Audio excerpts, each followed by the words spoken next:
Krishna Prasthaya Bhutale Srimate Bhaktivedanta Swaminiti Namane Namaste Saraswati Devi Gauravani Pracharine Nirvisesa Sunyabari Praschacha Desatari. All glories to Srila Prabhupada.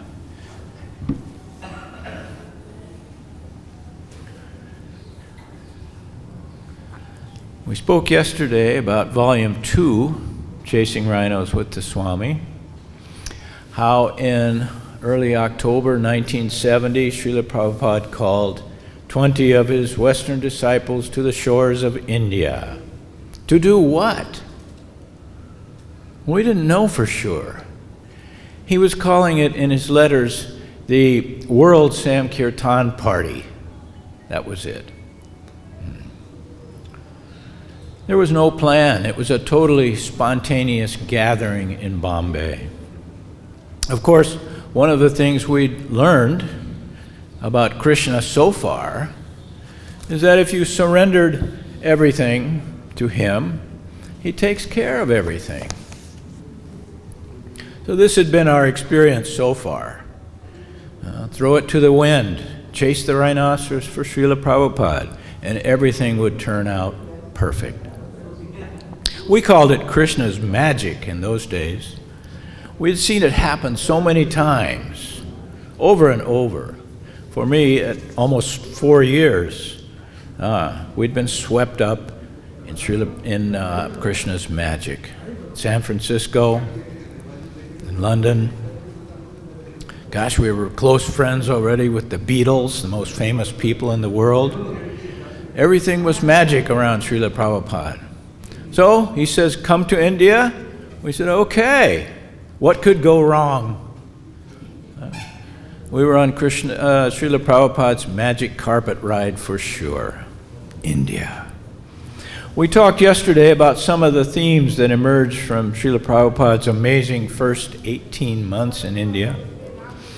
One, that he was the commander-in-chief of everything. He guided every action of every day, the entire time we were in India.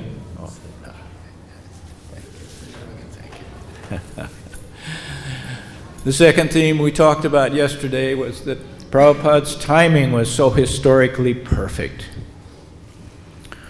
And the third thing we talked about is that when we arrived in India 50 years ago, Krishna was gone. There wasn't any Krishna here anymore. It was nearly extinct. We couldn't find Krishna temples.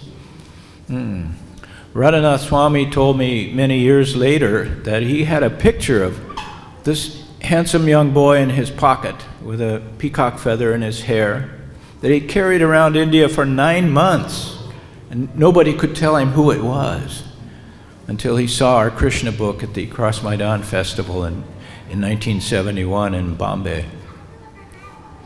So in Volume 2, you'll be amazed how Prabhupada did it. And 15-month period, how he personally, single-handedly dug deep into the Indian soil and planted the deep roots of Krishna consciousness that you see in India today. We described yesterday a little of what are, to me, the most attractive and powerful of Srila Prabhupada's many exceptional qualities. First of all, his great boldness and daring. His command for us to take risk, to chase the rhino for Krishna. Srila Prabhupada's courage. He was the most courageous person we'd ever met. We talked yesterday about the magic that Srila Prabhupada wove around him. Surrendering our lives to Krishna means allowing Krishna's magic to work in the world around us. So chasing rhinos is like a magic carpet ride. I've written it like that. And did we laugh with Srila Prabhupada? Krishna consciousness, Srila Prabhupada taught us from the very beginning, is a jolly adventure. One Prabhu asked last night after the first class, What was the one aspect that attracted you most to Srila Prabhupada? The one factor that allowed you to stay calm in the intense blazing heat of his sun? And I answered, laughter. The whole thing was like a cosmic comedy show, full of fun and laughter. We were watching Krishna's comedy unfold. It was interactive. We were participants and audience at the same time. Srila Prabhupada was having so much fun. So Volume 2 starts in October 1970, when 20 of his American and European disciples joined Srila Prabhupada in Bombay. And for the better part of the next 1.5 years, Srila Prabhupada stormed around India with his mostly Western disciples. Gradually, a few Indian boys and girls began to join. And he established the strong presence of ISKCON in India. So I'll read some passages from the book. These are some of the first passages right after we had come to Bombay. Prabhupada's energy and vitality seemed to get stronger and stronger with each day in India. He was constantly talking to people. People would come. We never saw him sleep. He would take only a little food. He would encourage us to eat huge amounts, but he took only a little. We were so excited, full of expectation of great things ahead. Of course, there were down periods when we all felt, this is too difficult living like this. I just want to go back where there are dishwashing machines and hot water. But living this close to Prabhupada just made everything so easy and so light. The whole thing was painless because it was so much fun. We didn't have anything. Sure, sometimes we were chauffeured in limos and ate huge banquets, but next day we'd be packed like sardines in a garlic-breathed train, eating a handful of chickpeas. The jolly mood snared us deeper and deeper into Prabhupada's tender net. We could also see the joy that he himself experienced while sporting in this world. We would go to some meeting, and he would be very grave and stern, maybe chastising his own countrymen for allowing Krishna consciousness to fade in the world. And then we'd return to our quarters and sit down there with Prabhupada.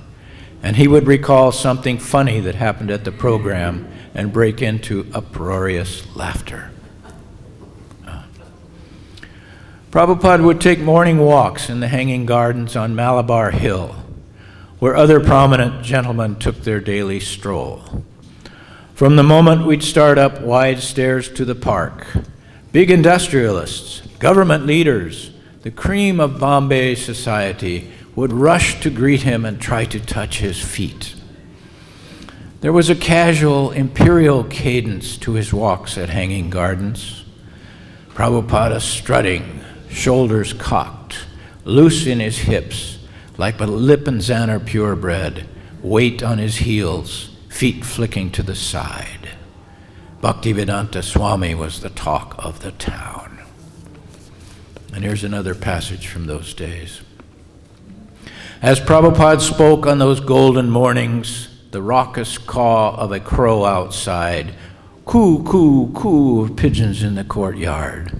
We are mesmerized by changing expressions across his golden face, like the play of cumulus and sunlight over a varied landscape. One moment he's from another world, so impenetrable to us, self-contained king of all he surveys. And the next, he's tossing a ball to you in a friendly game of verbal catch. Maybe a fastball to see if you can catch it. He might break from describing Krishna's vast cosmic design to a real concern for your upset stomach. Just try a little bicarbonate of soda, 1 spoonful in water. No one has ever seen such depths of personality. So from Bombay then, Srila Prabhupada sent Gurdas and Jamuna to Delhi and Vrindavan. He sent other leaders out to start other outposts in India. And we traveled. Srila Prabhupada was immediately invited to many cities in India.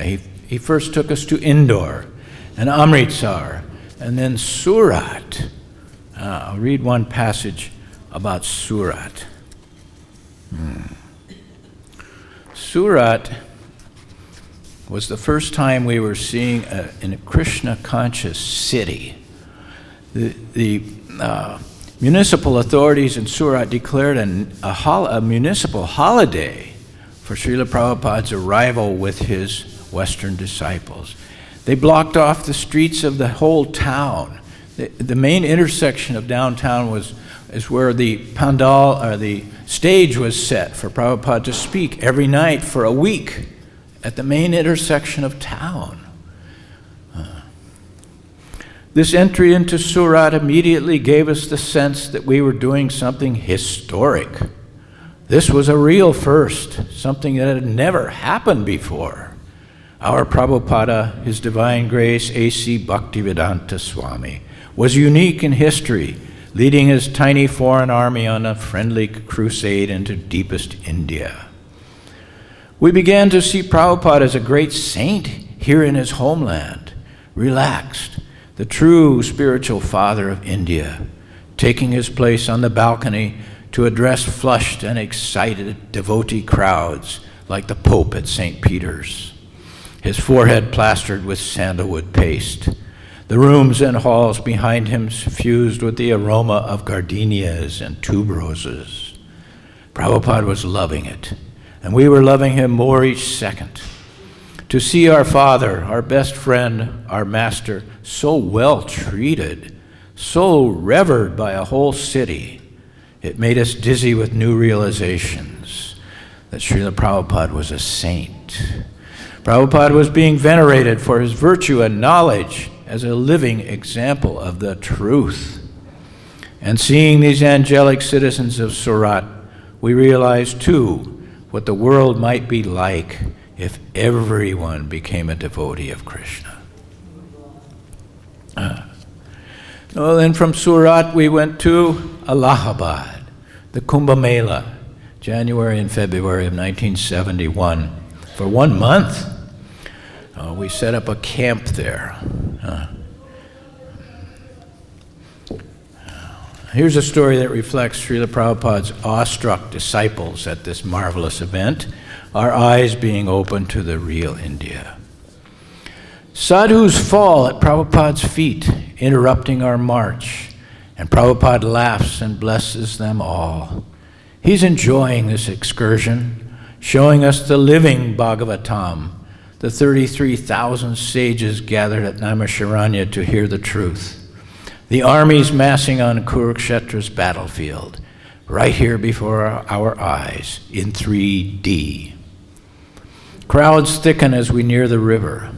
We begin to see poor and sick people with little tin pots on the sand before them. Devananda passes out coins, and we each put a handful in our bead bags. Prabhupada motions us to put a coin in every beggar's pot. What is this? 10 annas. Geez, 1 anna. Let's see, there's 100 annas to a rupee, and a rupee's worth 13 cents.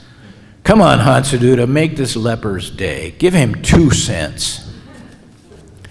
Then we began to see the sadhus, the monks, grouped in denominations by the side of the road, bearing face markings and dress, or lack of thereof, and symbols of their sect. Their eyes seem far away when coins clink in their battered bowls.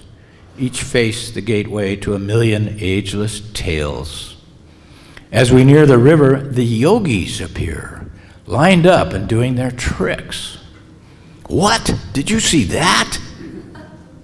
There's a man lying on a wooden plank with 12-foot-long spikes through his torso, his eyes focused on eternity. The wounds are long healed. It must be a permanent situation. There's more of them. It's a collection of men on spikes. Their handlers stare at us, and we stare back at them, trying to unravel in our minds this testament to sacrifice and resultant power. Is this really worth it? Do these guys really get anything more than just a living from such incredible pain? It's no longer a fairy tale, son. Other yogis are buried in the sand, only an arm showing, with fingernails a foot long wrapping around their wrists. Then we see the levitators, a row of cross-legged men sitting off the ground. One guy's almost 2 feet up. Wait a minute. We glance at Prabhupada. He's marching ahead, looking the other way, like, come on, lads, let's go to the beach. Prabhupada had told us, you must be very careful because these are very powerful yogis here, and that many of them have very powerful siddhis, like they have the power to be able to move between places. He said to us, so you must be very respectful and very careful. Now we're really seeing ancient Vedic India, the land of magic, yogis and tapasya, voluntary austerities to gain spiritual force. Prabhupada says most of these yogis are bogus, but some are the real thing. A few are hundreds of years old and still appear young and fresh. They gather for the mela, then return to their seclusion to live with tigers. If you made eye contact with one of those 1,000-yard stares, it blew you backwards. Some guys are standing on one leg, the other a shrunken appendage of bone and skin. I thought, wait till George Harrison gets a load of this. But we are subdued by it all, respectful, and we're getting it. Prabhupada has taught us that many austerities are required to get these siddhis, yogic powers. But for what purpose? Each yogi has his little pot by the road to collect a few paisa from us as we pass by. Hare Krishna. They undergo so many hardships just to earn a little money. It is a business, Prabhupada said. Where is the bliss, the joy from such austerity? You only see bliss in the faces of the Krishna bhaktas, an uproarious, noisy pack moving against the throng to the river. The crowds part as we reach the water's edge. A sea of people are submerged to the waist before us, steam rising from the glacier-borne stream. We look to Prabhupada. What should we do? He says, in 1928, I remember, I was touching the water and it was so pinching that it was cutting your body. But as soon as you actually get a dip, 1, 2, 3, then you immediately come out and it is all right. He removes his hood and cap and reaches down and takes a handful of Ganga water and sprinkles on his bare head. He motions us to go on in. He's had his bath and it looks like he'll sit this one out. We shed layers of our overclothes and put them in a well-guarded pile and timidly look for an opening into the, freezing, shallow water, the holy mother of all waters, whose very touch brings liberation and forgiveness of sins, each focused on their own sacred encounter, others moving slightly to accommodate our huge white bodies, most dipping with their hands and sprinkling Ganga Jal over their heads, some pouring it over with little pots, men in skimpy gumchas, women draped in saris wet and clinging. The bolder ones dipping under now as we move into thigh deep, hip deep, and then Americans after all. We dive forward and start swimming out past the bathers, exuberant with cold and laughing out loud to feel the bone deep blessing, looking back to the bank to see Prabhupada laughing with us. So where are we? Kumbh Mela. From Kumbh Mela we went to other places, Madras, Visakhapatnam, Benares, Hyderabad, Ahmedabad, lighting fires everywhere. Bhaktivedanta Swami and his white elephants. We became the talk of the nation. And then Srila Prabhupada brought us to Vrindavan, late November 1971. We'd only heard about this place from Srila Prabhupada. For years now, we'd been hearing about this sacred land where Krishna was born and where he spent his pastimes. And now we were going to see it with Srila Prabhupada as our guide. I'll read a few kind of longer passages from the book because we are here in Vrindavan, and I want you to travel back in time with me to see Vrindavan 50 years ago. A dusty small village. A few old Vaishnavas loitering about. Look, there's a guy with tilak and a bead bag.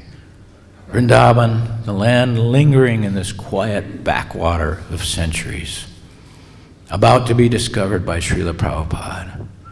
It was like being with Christopher Columbus, arriving on these virgin shores with his bus full of 30 Westerners, stepping foot into the new world.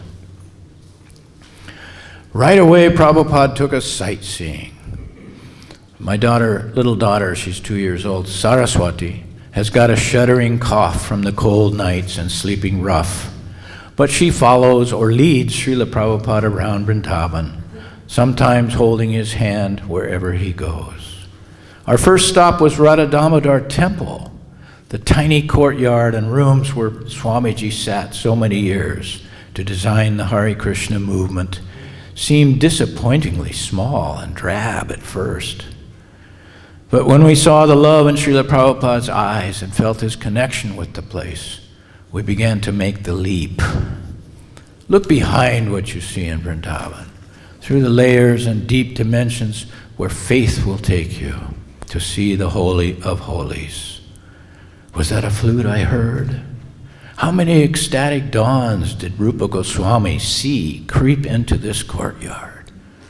How many hundred freezing and sweltering nights did Prabhupada crouch by dim candlelight to force our language from the Srimad Bhagavatam?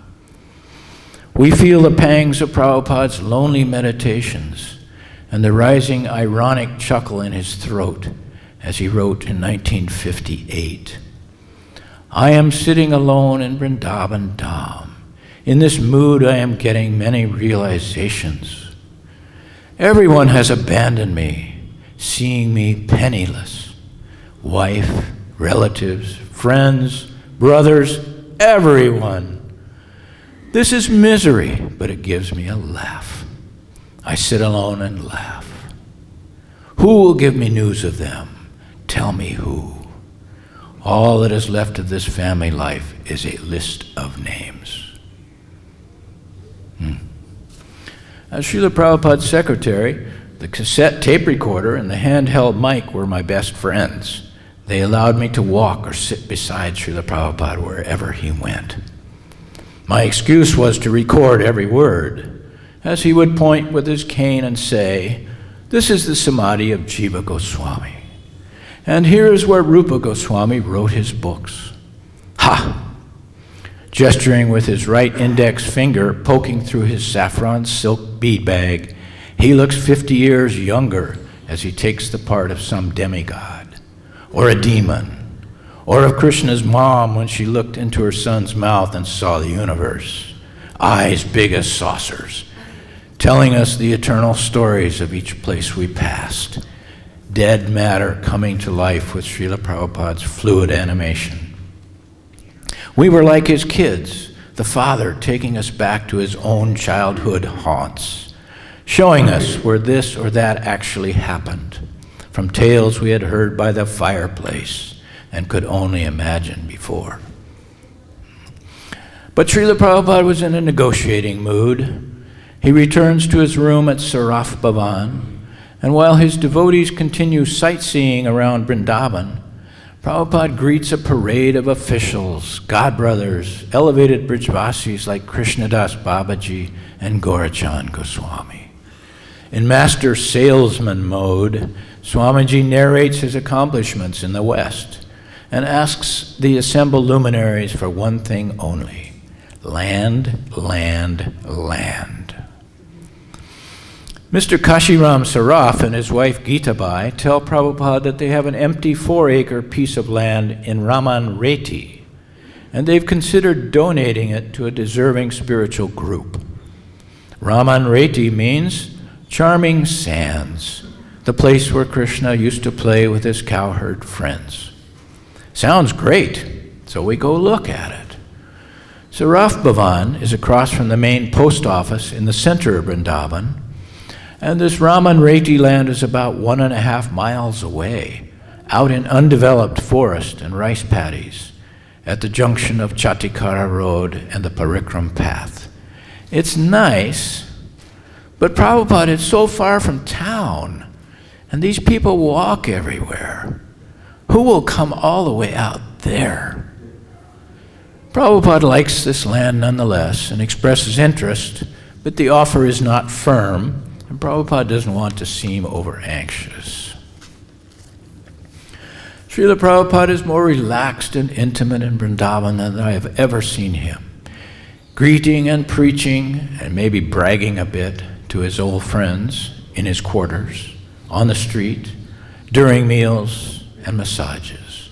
Yak, yak, yak in the pleasant winter sun. He is so elegant, graceful, friendly, carefree, wise, practical, and self-confident during this exhibition to his extended family in Vrindavan. What a contrast with Delhi, where we just came, where he is the politician king. Here he is the old friend, the favorite uncle, the patriarch, the worshipable elder of this village. The devotees have never seen this before, but we quickly understand it. Vrindavan dwellers are grounded in magic. They are accustomed to the miraculous, and they see Prabhupada and his disciples as the recurrence of an ancient sacred pastime. Prabhupada charmed, he cajoled, he argued from logic. It was a natural progression, from native son to the first worldwide preacher of Vaishnavism, to the visible historical success of his mission. Vrindavan must make room for him. There is a lingering atmosphere of reserve and suspicion among the caste Goswamis in Vrindavan, maybe a tinge of envy. We have been content here for 5,000 years. Our forefathers own this land and culture. Are these followers of yours genuine? Do they qualify to settle down among us? Look how they wander around like loose gorillas. Will they raise holy hell? After 2 or 3 days, the obvious devotional demeanor of these fresh overseas Krishna devotees, plus Srila Prabhupada's keen arguments and diplomacy, wins out. On the evening of November 29th, 1971, the mayor of Vrindavan, city officials, and priests from the main temples in Vrindavan gathered to salute Srila Prabhupada in a very moving public ceremony. Mayor Vishvambar Goswami, head Seva of Radha Ramana Temple, delivers an address of welcome to the most exalted, unlimitedly decorated Sri Srimad Bhakti-Vedanta Ji Maharaja. So we stayed in Vrindavan for about a week that first visit. Srila Prabhupada reconnected with his roots here, and he charmed the municipal authorities, and in just these few days, he planted the seeds which would very soon become this Krishna Balaram temple. Another passage from the book. It was far from a done deal, but a large and permanent ISKCON presence in Vrindavan was inevitable. This will happen. There will be land and a great temple built. It will be a struggle all the way. Thousands of years of entrenched interests and the untested abilities of young Westerners would ensure hardship, but it will happen. The pieces are now beginning to fall together. Surat, then Kumbh Mela, now Vrindavan. This is not a fairy tale anymore. Our ancient roots in India are real. Radha Damodar Temple, the 6 Goswamis' samadhis, the sparkling mica sands of Krishna's pastimes. We're seeing them, feeling them, and we're right at home. Vrindavan belongs to us. Oh, then in June 1971, the best thing that ever happened to me, in Bombay, Prabhupada appointed me to be his personal secretary. And that began the wildest, most exciting adventure of my life. We talked about this yesterday. The first place we went was Moscow, Russia. And we talked yesterday about what an impossible voyage that was in those days, that communism and capitalism had this iron curtain between them that no one could visit the other side. It was an impossible situation. But somehow or other, Prabhupada wanted to go to Russia. For many years, he said, please try to get me a visa. And finally, we did somehow. And that was our first trip, that 5 days to Moscow. I won't go over that again today because we read the story yesterday. But I call it 5 days that changed the world. And there are so many Russian devotees here now, and devotees from the Iron Curtain, former Soviet countries. And that's all that result of that 5 days Srila Prabhupada spent in Russia. Then from Moscow, we went to Paris, San Francisco, Los Angeles, New York, and then to London. I mentioned yesterday that in London, Srila Prabhupada was excited by an afternoon, 2-hour-long conversation he had with the president and secretary of the Mensa Society. Mensa Society means you have to have a 200-plus IQ to be a member. So Prabhupada met with these two gentlemen, and they argued philosophy for 2 hours, and Prabhupada defeated them successfully every time. I recorded that conversation, that debate, and it's in this book too. But as a result of that, Prabhupada asked me to come to his room every day from the next day for the next 9 months, and I would be the philosopher, the Western philosopher, and he would defeat me every day. We started out with Aristotle, Plato, the early Greeks, and went through every Western philosopher every day for 9 months, right up to the present day existentialist philosophers. So the summaries of some of those are also in this book. I thought I might read one of them, if that's all right. Yeah, just to give you an idea of Prabhupada's philosophy, his ability to debate. Let's see, that's 192. Okay, this is a good one. This philosopher,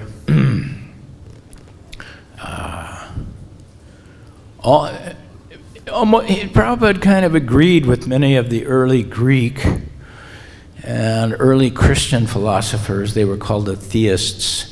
Many of them had kind of similar ideas to our Vedic understanding, like reincarnation, things like that. But more or less, Prabhupada agreed with a lot of their points. But all notions of agreement and respect go out the window when we tackle our next philosopher. Augustine, 354 to 430 AD, gave philosophical shape to the early Christian church and was later canonized, made a saint. He broke with previous thinkers by proposing that the soul is born when the body is born and then becomes immortal. Remember, I'm Augustine. Prabhupada is debating me. Prabhupada. If the soul is created, if the soul is created, how is it immortal? How can the soul sometimes not be eternal? ShyamaSundar. Augustine claims that after this one lifetime, you go either to heaven or to hell, eternal salvation or eternal damnation. Prabhupada. No. Spiritual consciousness can be revived at any moment. ShyamaSundar. Augustine says, God is not the soul of all things, but the maker of all souls. Prabhupada. Then how is God all-pervading? Certainly God has the potency of omnipresence. This cannot be denied. ShyamaSundar. According to Augustine, mind, reason, and the soul are one and the same. Prabhupada. No.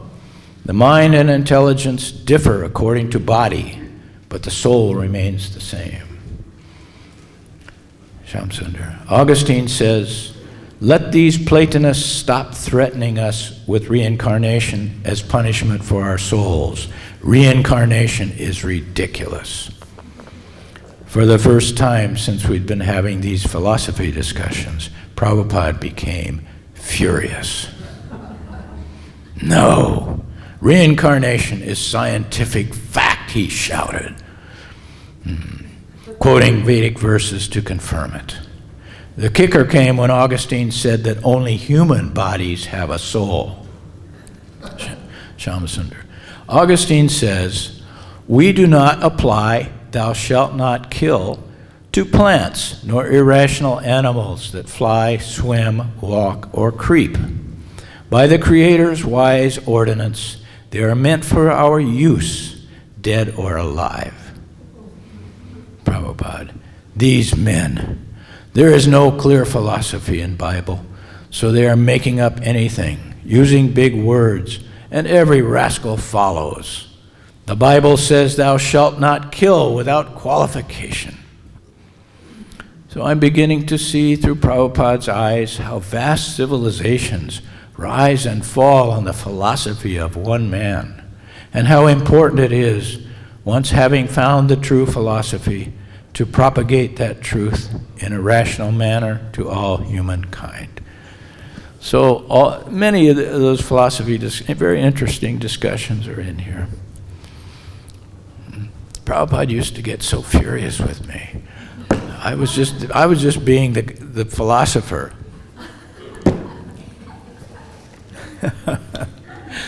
Then from London we went to Africa. Africa was an interesting experience.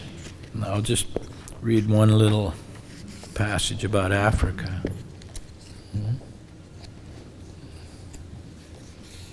202.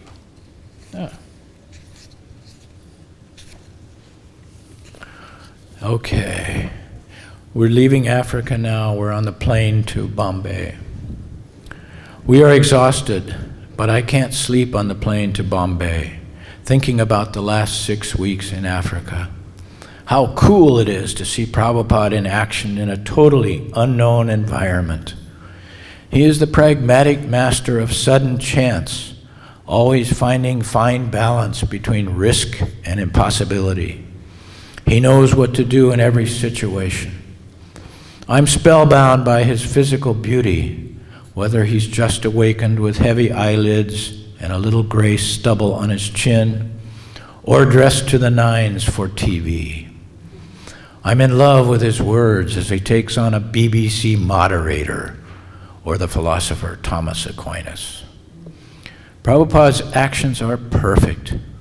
He is at once the charming diplomat to the court of the Black King, the mighty corporate manager in horn-rimmed glasses firing memos to his 50 branches.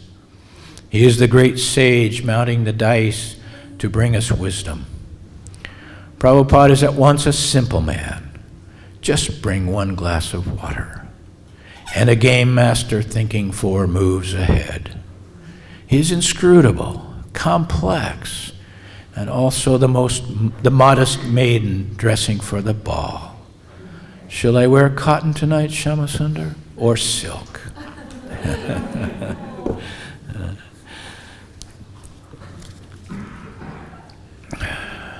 Well, here's a few more passages from the book describing Srila Prabhupada as we travel together around India. I never felt like Prabhupada was an ordinary man. In fact, it was just the opposite.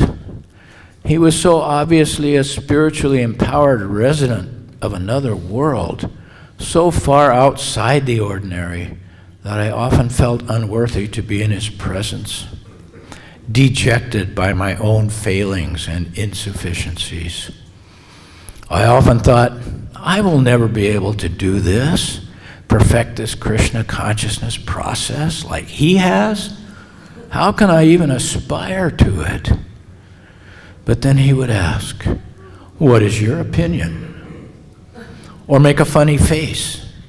And again I'd feel like his young old friend, his Charlie McCarthy, a soulmate on this hilarious adventure together.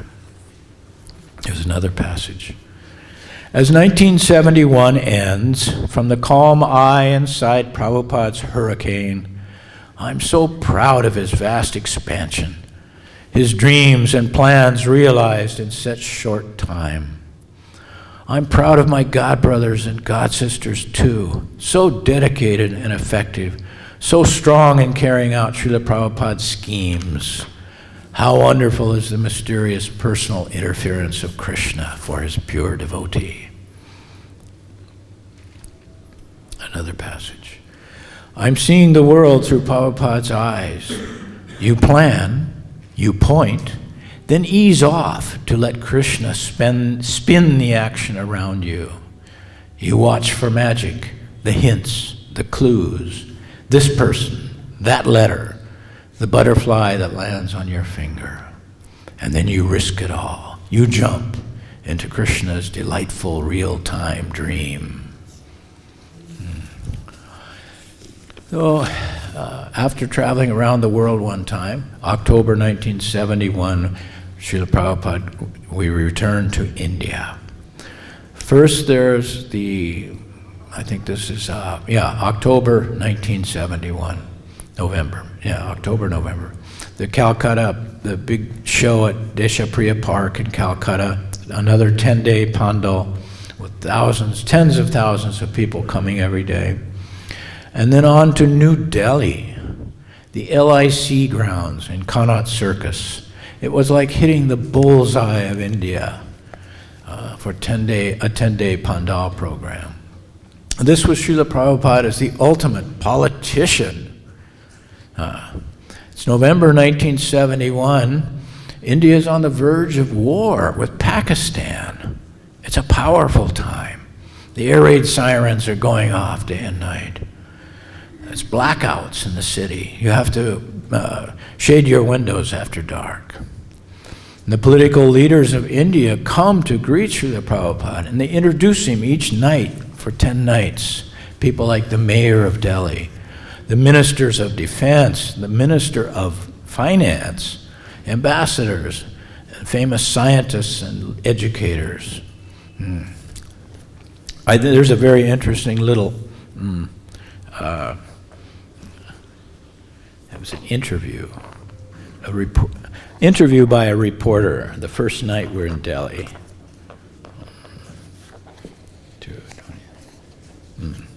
Okay, here's a reporter for the big newspaper. Prabhupada starts out the interview. In India, everyone is born Krishna conscious, and now they are trying to forget Krishna consciousness. Reporter. Oh, we are? I see. Prabhupada. Krishna says, Mataha parataram nanyat kinchadasti. There is no superior personality than me, and we accept it. Reporter. Can we see him just as we see the mayor here? Prabhupada. And why not? Just like the mayor, now he is known here. We can see him. But if he goes on the streets, nobody knows him. Is it not? One who does not know the mayor, he meets the mayor on the street, but he does not see him. Why? Reporter. Question of eyes and knowing, sir. Prabhupada. Yes. Then he has to prepare his eyes to see the mayor. Reporter. So, sir, how do we prepare our eyes to see? Prabhupada. That is the question. Suddenly an air raid siren wails in the distance, warning residents all over Delhi of an impending Pakistani air attack, the signal for a citywide blackout. Shutters slam shut, and only a tiny pool of desk light illumines the group. Reporter. Sir, this is the real, present, ugly reality here. We are being threatened. This siren is shall I say, a very ugly reality before us. Prabhupada. You are already an ugly reality, always. 24 hours. Material reality. Suppose there is no blackout. Still, if you go in the street, is there any guarantee that you will go home? Reporter, no. Prabhupada, then you are always in ugly reality. Why do you say this blackout? This is one of the features of that ugly material reality. That's all. Reporter, I know, sir, but this is a collective national danger here. Have you anything to offer to us as a Prabhupada? This Krishna consciousness. Our only remedy is this Krishna consciousness. You take to this and you will be happy. Krishna's devotee is not afraid of anything or anyone. He will fight, but only under Krishna's direction. This is the only remedy. Yeah.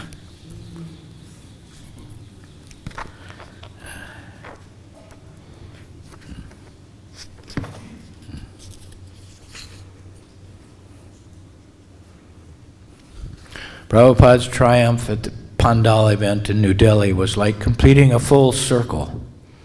In the early 60s, the Swami had struggled in Delhi alone and penniless to print the few volumes of an ancient scripture that he hoped, beyond reason, to someday bear with him to America. Now, just a few years later, he has returned to India's capital as Acharya of a worldwide spiritual organization that distributed thousands of his books every day. So then we went on to Jaipur, Madras, Visakhapatnam, Calcutta, Mayapur. I described yesterday how Prabhupada laid that foundation stone in Mayapur on February 29th, 1971. And that ushered in this most intense and fruitful 3 weeks in Srila Prabhupada's amazing expedition, India expedition. An expedition is not really the right word. How do you describe a period of action so intense and so powerful and so victorious? What Srila Prabhupada did in 3 weeks boggles the mind, especially from this perspective of 50 years later. Anyway, in early March 1972, news came from Kiradakshai here in Vrindavan. He called Srila Prabhupada and said, the Raman Reti land is yours. Come immediately. So on March 10th, this is just 10 days after Mayapur, we came here to Vrindavan to accept this land. I have a kind of a long story to read about this. I hope I'm not taking too much time. But I think this story you're going to like the best because it's about Srila Prabhupada's 4 days here in Vrindavan when he got this land, got it registered, laid out all of the temple and building corners, laid the cornerstone, plus nailed down the perpetual ability to stay at Radha Damodar Temple forever. All right. This is kind of a fun story because I wrote it like a screenplay. It was so amazing that I had to write it like you could almost see it on television. So we arrived here on March 10th. And again, we stayed on the second floor at Saraf Bhavan. There were 6 rooms in a row, opening off of a long hallway with stairs at one end. Prabhupada occupied the 3rd room down, and his small personal staff was quartered in the 4th room. What followed was one of the most amazing and amusing sitcoms ever. I call it Swamiji's 3-ring circus. There were 3 major tasks to accomplish. 1, to sign the deed for Raman Reti property. 2, to sign documents granting Prabhupada his rooms at the Radha Damodar Temple in perpetuity. And 3, to organize a cornerstone laying ceremony for a new temple on the Raman Reti land. Prabhupada was scarcely settled into his room when the various characters in this sitcom began to arrive, one by one, from central casting. Quiet on the set. Action! Scene 1, interior, room 3. Prabhupada sits with Gurdas, Chiradakshai, Jamuna, Kashiram, and Gitabai Saraf. The gentle and pious landowners are also seated, and they're talking warmly with Prabhupada, having worked out with him the final language of the gift deed to the Raman Reddy land. Enter Shyama Devi, gray-haired female guru who has a small following in Vrindavan and London. Prabhupada knows her. She's accompanied by a retired member of parliament, a local guy wearing moth-eaten black suit coat over his dhoti, and a policeman.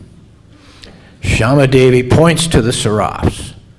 Shyama Devi in Hindi, "But you have promised the Raman Reddy land to me." Long impassioned argument in Hindi follows. Shyama Devi accusing the Sarafs defending. Prabhupada jumps in and, in English, requests the newcomers. Prabhupada, "You kindly just step down the hall to room 5. I will join you there in a moment."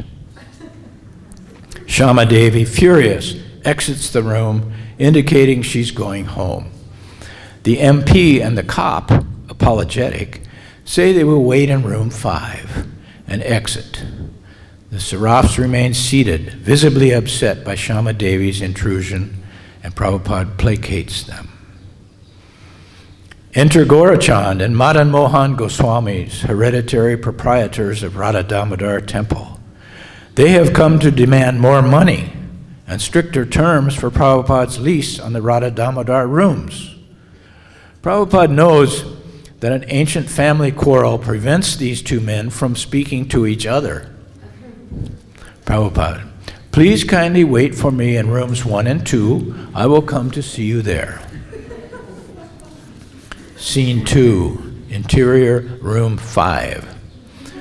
Prabhupada sits, joking with and cajoling the MP and policeman, also seated. Prabhupada shouting, "ShyamaSundar!"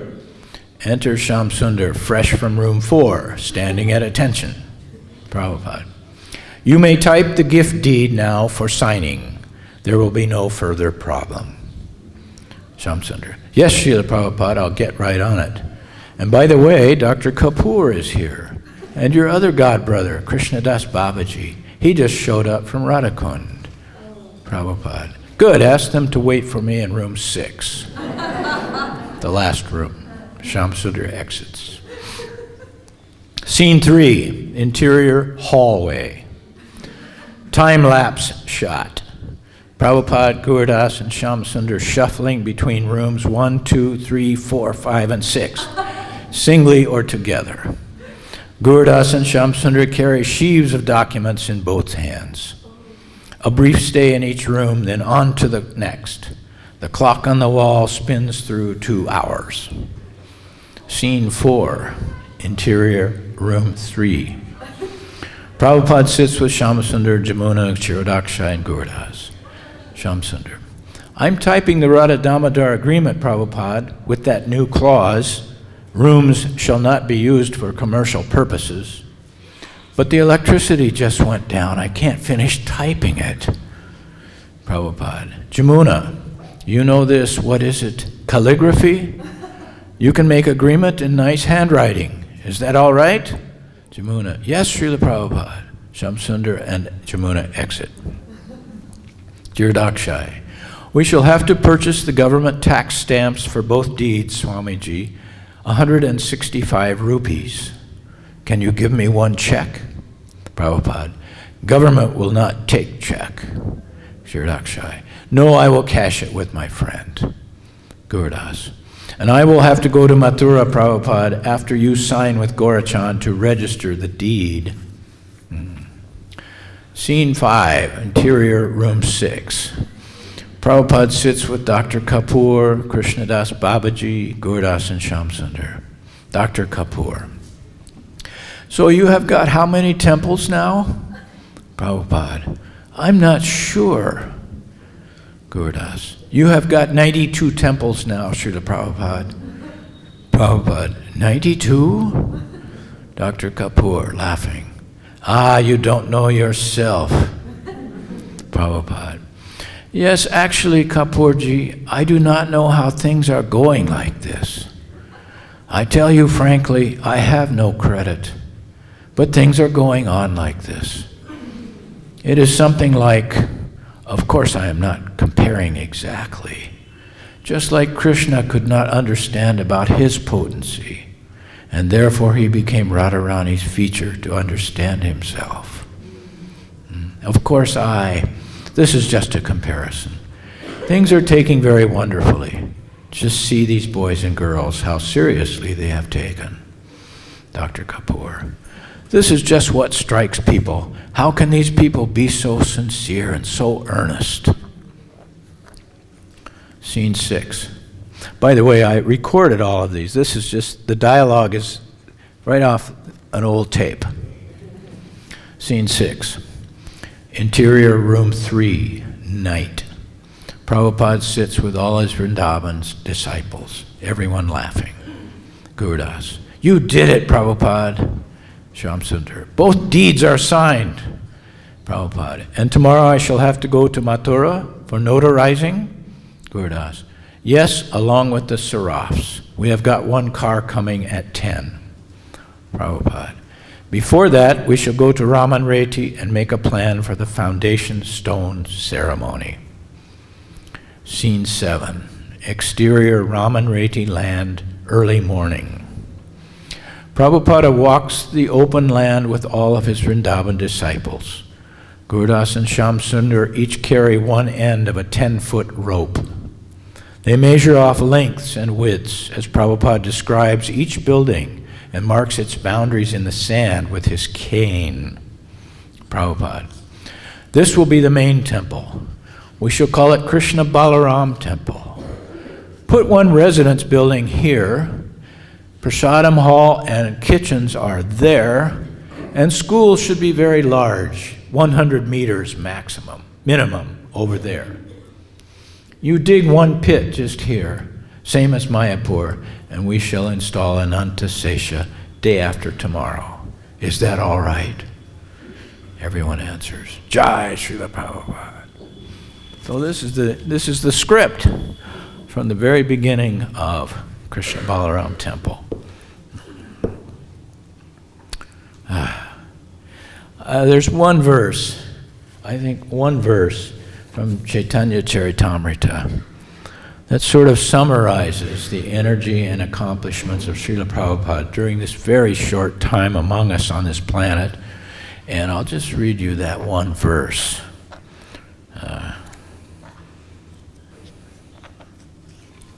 This is Prabhupada's purport in the Adi Leela 7.61, where he comments on Lord Chaitanya's wondrous activities, so relevant now to what we are actually seeing. To draw the attention of common men, sometimes saintly persons, acharyas, and teachers exhibit extraordinary opulences. This is necessary to attract the attention of fools, but a saintly person should not misuse such power for personal sense gratification, like false saints who declare themselves to be God. Even a magician can exhibit extraordinary feats that are not understandable to common men, but this does not mean that the magician is God.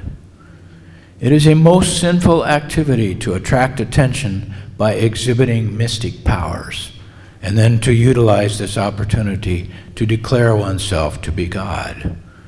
A real saintly person never declares himself to be God, but always places himself in the position of a servant of God. For a servant of God, there is no need to exhibit mystic powers, and he does not like to do so. But on behalf of the Supreme Personality of Godhead, a humble servant of God performs his activities in such a wonderful way that no common man can dare try to act like him. Yet a saintly person never takes credit for such actions, because he knows very well that when wonderful things are done on his behalf by the grace of the Supreme Lord, all credit goes to the master and not to the servant.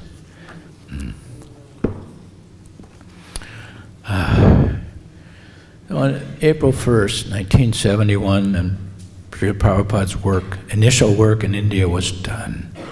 And we took off for Australia, New Zealand, Hong Kong, Japan, Hawaii, and then Los Angeles. And there's many amazing stories about that too. And they're all in this book. And I think coming to the conclusion now, if there's any one passage from my books which kind of sums everything up, it's this one. His little bell whenever Prabhupada wanted me, he would tinkle a little bell. Ding, ding, ding, ding. His little bell tinkling, even in sleep, has become my wake-up call to happiness, transcending all other previous meanings of happiness. I cannot see enough of Prabhupada. The physical beauty of his face, especially his face, captures my eyes from morning till night, and I feast on his endless allure. He trusts me. He depends on me. How can I possibly deserve such mercy? He is in my care, I thought, forcing me to rise beyond all other considerations. I'm his audience. He seems to be energized by my laugh. He tries things out. He floats ideas. I'm his sounding board, his straight man. What do you think, ShyamaSundar? He catches my glance from across the stage and raises an eyebrow, like, how am I doing? His smile and his laugh, especially his laugh, are all that I live for.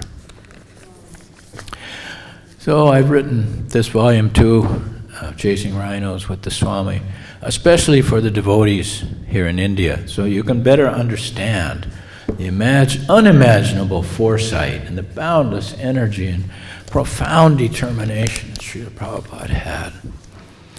How from almost nothing, Krishna consciousness was nearly extinct when Prabhupada stepped onto these shores 50 years ago.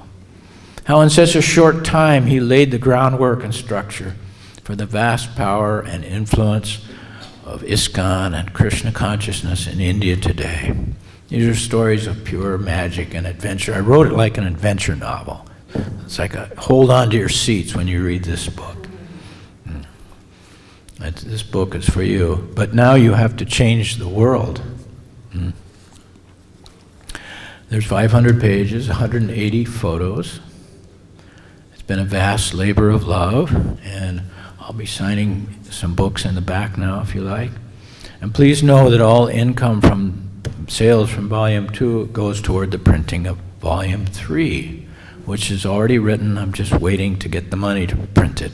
So hopefully I'll be back to see you again in 2021. Thank you very much. And all glories to Srila Prabhupada. Thank you. Does anybody have any points or questions you want to ask?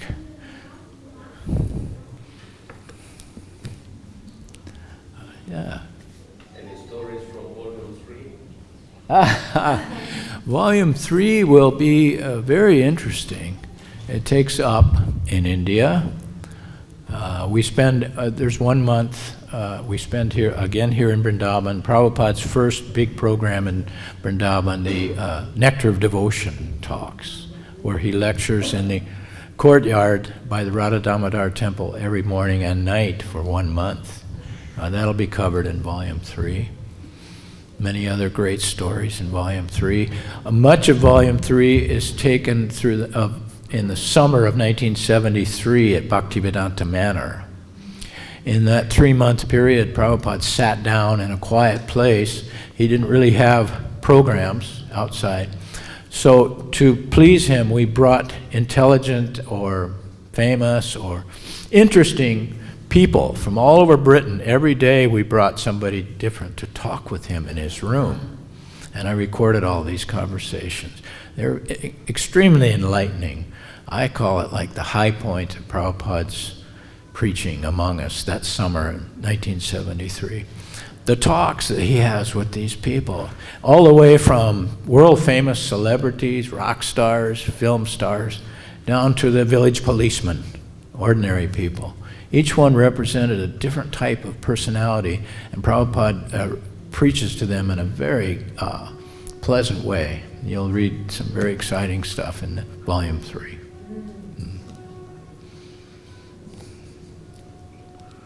Hare Krishna. Yeah. Hare Krishna. Are those tapes publicly available, or are they mostly private tapes? No, we have what's called a Veda base. You've seen the Veda base? Yeah. Everything Prabhupada. Oh my God, I can't believe it. Guru Kripa, is that you? Oh my God. Oh.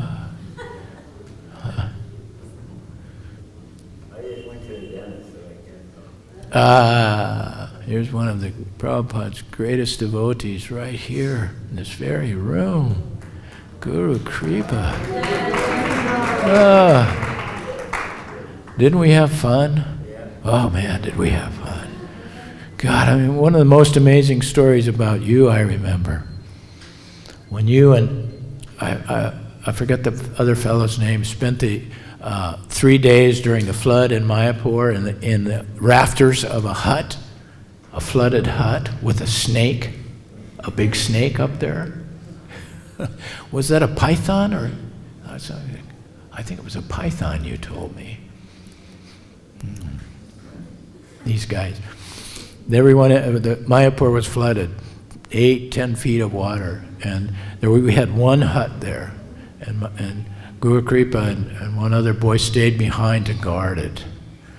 And they had to sleep. They had to sleep in the rafters above the water level in the hut, with a big python wrapped around the bamboo rafter around them. I guess they made some kind of deal. You leave us alone, and we'll leave you alone. Then they would dive down through the door every day and spend the day up on the roof, waiting to be rescued. What a story. This is the kind of... living with Prabhupada in those days was a great adventure. We're still alive to remember this. You still live in Bangkok? All right. Good place. All right. Hare Krishna. Enough. All glories to Srila Prabhupada. Thank you so much.